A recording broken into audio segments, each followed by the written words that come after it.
ಚರ್ಚೆ ಅಪೂರ್ಣ ಆಗಿದೆ. ನಿನ್ನೆ ಕ್ಯಾಬಿನೆಟ್ ನಲ್ಲಿ ಚರ್ಚೆ ಆಯಿತು, ಪೂರ್ಣ ಆಗಿದೆ. ಮುಂದಿನ ಕ್ಯಾಬಿನೆಟ್ ಚರ್ಚೆ ಆಗಿದೆ. ಬಟ್ ಯಾರು ವಿರೋಧ ಮಾಡಿಲ್ಲ.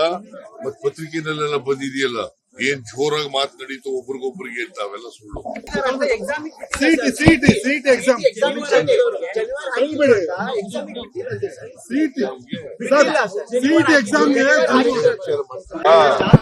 ಚರ್ಚೆ ಅಪೂರ್ಣ ಆಗಿದೆ. ನಿನ್ನೆ ಕ್ಯಾಬಿನೆಟ್ ನಲ್ಲಿ ಚರ್ಚೆ ಆಯಿತು, ಪೂರ್ಣ ಆಗಿದೆ. ಮುಂದಿನ ಕ್ಯಾಬಿನೆಟ್ ಚರ್ಚೆ ಆಗಿದೆ. ಬಟ್ ಯಾರು ವಿರೋಧ ಮಾಡಿಲ್ಲ. ಮತ್ ಪತ್ರಿಕೆನಲ್ಲೆಲ್ಲ ಬಂದಿದೆಯಲ್ಲ, ಏನ್ ಜೋರಾಗಿ ಮಾತನಾಡಿತು ಒಬ್ರಿಗೊಬ್ರಿಗೆ ಅಂತ, ಅವೆಲ್ಲ ಸುಳ್ಳು. Seat exam